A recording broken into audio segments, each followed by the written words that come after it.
श्रीमद भागवत महापुराण स्कंद पहिला अध्याय 5. भगवंतांच्या यश कीर्तनाची महती आणि देवर्षी नारदांचे पूर्वचरित्र. श्री गणेशाय नमः. श्री वासुदेवाय नमः. श्री स्वामी समर्थ. सूत म्हणाले, त्यानंतर आरामात बसलेल्या, हातात वीणा घेतलेल्या परम यशस्वी देवर्षी नारदांनी हास्यमुक्त मुद्रेने आपल्या जवळच बसलेल्या ब्रह्मर्षी व्यासांना विचारले. नारदांनी विचारले, हे व्यास महर्षे, आपले शरीर मन दोन्हीही आपण केलेल्या कर्माने आणि चिंतनाने संतुष्ट आहेत ना? आपली मनीषा निश्चितच पूर्ण झाली असेल, कारण आपण ही जी महाभारताची रचना केली आहे ती अत्यंत अद्भुत आहे. ती रचना धर्म आदी सर्व पुरुषांनी परिपूर्ण आहे. सनातन ब्रह्मव्रताचे आपण पुष्कळ चिंतन केले आहे आणि ते जाणलेही आहे. असे असतानाही हे प्रभो, आपण कृतार्थ न झालेल्या पुरुषाप्रमाणे शोक का बरे करीत आहात? व्यास म्हणाले, आपण माझ्याबद्दल म्हणालात ते सर्व खरे आहे. असे असूनही माझ्या मनाला समाधान नाही. याचे कारण समजत नाही. आपले ज्ञान अगाध आहे.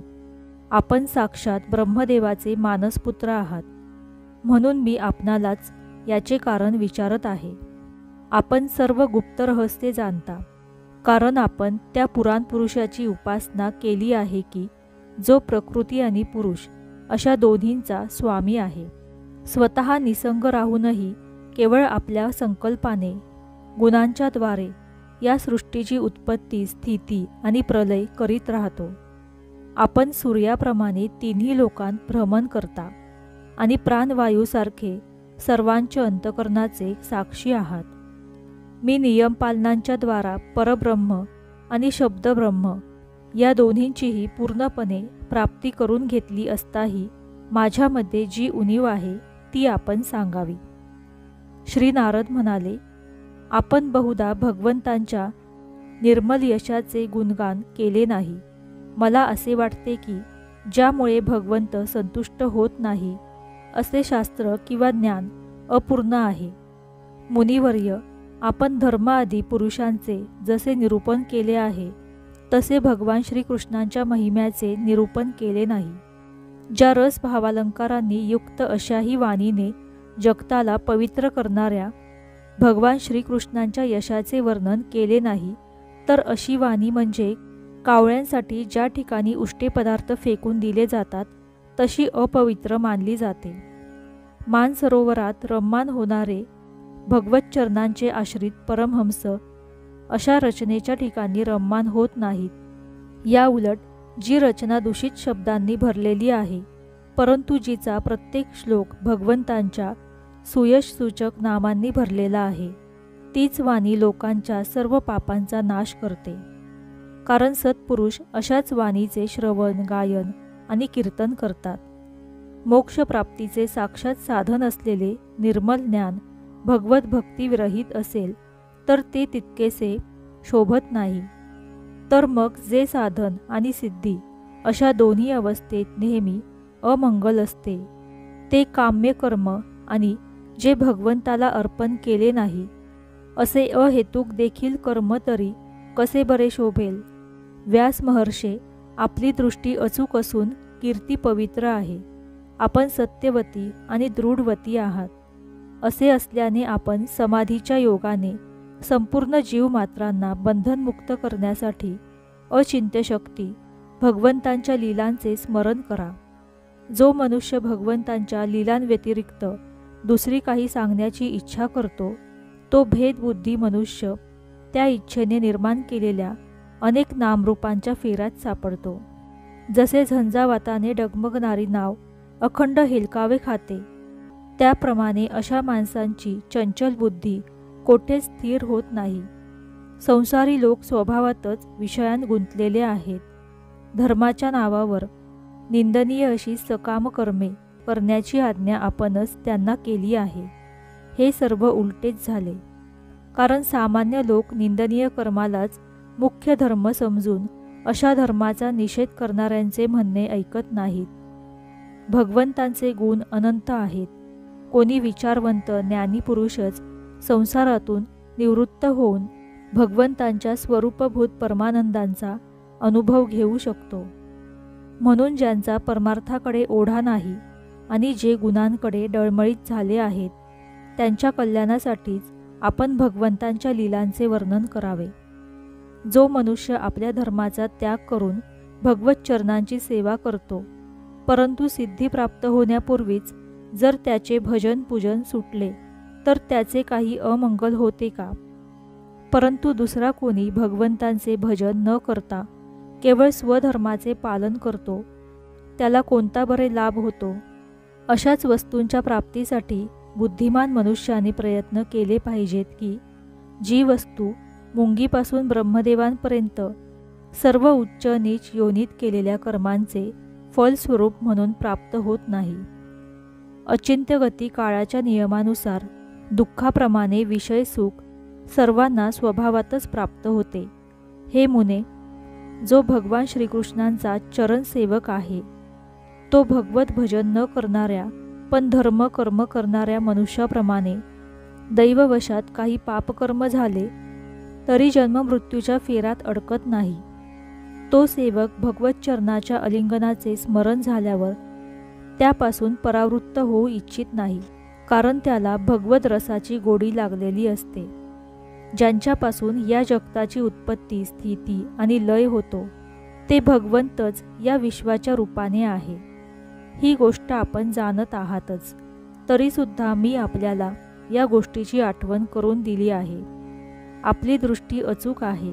आपण हे समजून घ्या की आपण पुरुषोत्तम भगवंतांचे कलावतार आहात. आपण अजन्मा असूनही जगताच्या कल्याणासाठी जन्म घेतला आहे. म्हणून आपण विशेष करून भगवंतांच्या लीलांचे वर्णन करावे. विद्वानांचे म्हणणे असे आहे की मनुष्याने केलेले तप, वेदाध्ययन, यज्ञाचे अनुष्ठान, स्वाध्याय, ज्ञान आणि दान यांचा एकमेव उद्देश हाच आहे की पुण्यकीर्ती श्रीकृष्णांचे गुण आणि लीला यांचे वर्णन केले जावे. हे मुने, मागील कल्पातील माझ्या पूर्वजन्मी मी एका वेद संपन्न ब्राह्मणांच्या दासीचा मुलगा होतो. एका पावसाळ्यात काही योगीजन तेथे चातुर्मास व्यतीत करीत होते. लहानपणीच मला त्यांची सेवा करण्यास सांगितले. मी जरी लहान होतो तरी पण कोणत्याही प्रकारच्या खोड्या करीत नसे. इंद्रिये माझ्या अधीन होती. खेळण्या बागडण्यापासून मी दूर होतो आणि त्यांच्या आज्ञेनुसार त्यांची सेवा करीत असे. मी फार कमी बोलत होतो. माझे हे चांगले वर्तन पाहून समदर्शी असूनही त्या योग्यांनी माझ्यावर अनुग्रह केला. त्यांची परवानगी घेऊन त्यांच्या पात्रातील उरलेले अन्न मी दिवसातून एक वेळ खात असे. त्यावेळी माझी सर्व पापे नाहीशी झाली. अशा प्रकारे त्यांची सेवा करता करता माझे हृदय शुद्ध झाले आणि ते लोक जे भजन पूजन करत असतात त्यात मला गोडी वाटू लागली. त्या सत्संगात लीलागानपरायण महात्म्यांचा अनुग्रह झाल्याने मी दररोज श्रीकृष्णांच्या मनोहर कथा ऐकू लागलो. श्रद्धापूर्वक एक कथा ऐकत गेल्याने प्रिय कीर्ती भगवंतांविषयी मला प्रेम वाटू लागले. हे महामुनी, जसजशी मला भगवंतांच्या विषयी ओढ वाटू लागली तसतशी त्यांच्या ठिकाणी माझी बुद्धी स्थिर झाली. या स्थिर बुद्धीमुळे या संपूर्ण कार्यकारणरूप जगातला असूनही मी माझ्या परबाह्य स्वरूप आत्म्यामध्ये ही माया आहे अशी कल्पना करू लागलो. अशा प्रकारे वर्षा आणि शरद या 2 ऋतुकालांत ते महात्मे दिवसातून 3ही वेळी श्रीहरींच्या मंगलमय यशाचे संकीर्तन करीत असत आणि मी ते प्रेमभराने ऐकत असे. त्यामुळे चित्तातील रजोगुण आणि तमोगुण नाहीशी करणारी भक्ती माझ्या हृदयात उदय पावू लागली. मी प्रेमळ आणि विनम्र होतो. त्यांच्या सेवेने माझे पाप नाहीसे झाले. माझ्या हृदयात श्रद्धा होती. मी इंद्रियांचा संयम केला होता. तसेच मी त्यांचा आज्ञाधारक होतो. ज्या गुह्यतम ज्ञानाचा उपदेश स्वतः भगवंतांनी आपल्या मुखाने केला होता ते ज्ञान त्या दीनवत्सल महात्म्यांनी कृपाळू होऊन तेथून जातेवेळी मला दिले. त्या उपदेशामुळेच या जगताचे निर्माते भगवान श्रीकृष्ण यांच्या मायेच्या त्या प्रभावाला मी जाणू शकलो, जे जाणल्याने भगवंतांच्या परमपदाची प्राप्ती होते. हे ब्रह्मन, पुरुषोत्तम भगवान श्रीकृष्णांनाच सर्व कर्मे समर्पित करणे हेच संसारातील त्रिविध तापांवर एकमात्र औषध आहे, हे मी आपणास सांगितले. प्राण्यांच्या ज्या पदार्थांच्या सेवनामुळे एखादा रोग होतो, त्याच पदार्थाची चिकित्सा करून त्याचा प्रयोग केल्यावर तो रोग नाहीसा होणार नाही काय? याप्रमाणे जरी मनुष्याची सर्व कर्मे त्याला जन्म मृत्यूरूप संसार चक्रात अडकवतात, तरीसुद्धा जर ती कर्मे भगवंतांना समर्पण केली तर त्याचे कर्मपणच नष्ट होते. या लोकी जे शास्त्रविहित कर्म भगवंतांच्या प्रसन्नतेसाठी केले जाते, त्यापासूनच पराभक्तियुक्त ज्ञानाची प्राप्ती होते. त्या भगवत प्रित्यर्थ केल्या जाणाऱ्या कर्ममार्गावर भगवंतांच्या आज्ञेनुसार आचरण करीत लोक वारंवार भगवंतांचे गुण व नामांचे कीर्तन करीत त्यांचे स्मरण करतात. प्रभो, भगवान श्री वासुदेवांना माझा नमस्कार असो. आम्ही आपले ध्यान करतो. प्रद्युम्न, अनिरुद्ध आणि संकर्षण यांनाही नमस्कार असो. या प्रकारे जो पुरुष भगवंतांच्या मूर्तीच्या नामद्वारा मंत्राखेरीज वेगळी मूर्ती नसलेल्या मंत्रमूर्ती भगवान यज्ञपुरुषाचे पूजन करतो, त्याचे ज्ञान पूर्ण आणि यथार्थ आहे. ब्रह्मर्षी, मी जेव्हा भगवंतांच्या आज्ञेचे या प्रकारे पालन केले, तेव्हा हे जाणून भगवान श्रीकृष्णांनी मला आत्मज्ञान, ऐश्वर्य आणि आपली भक्ती प्रदान केली.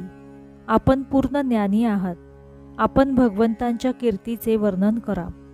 त्यामुळे मोठमोठ्या ज्ञानी लोकांची जिज्ञासाही पूर्ण होईल.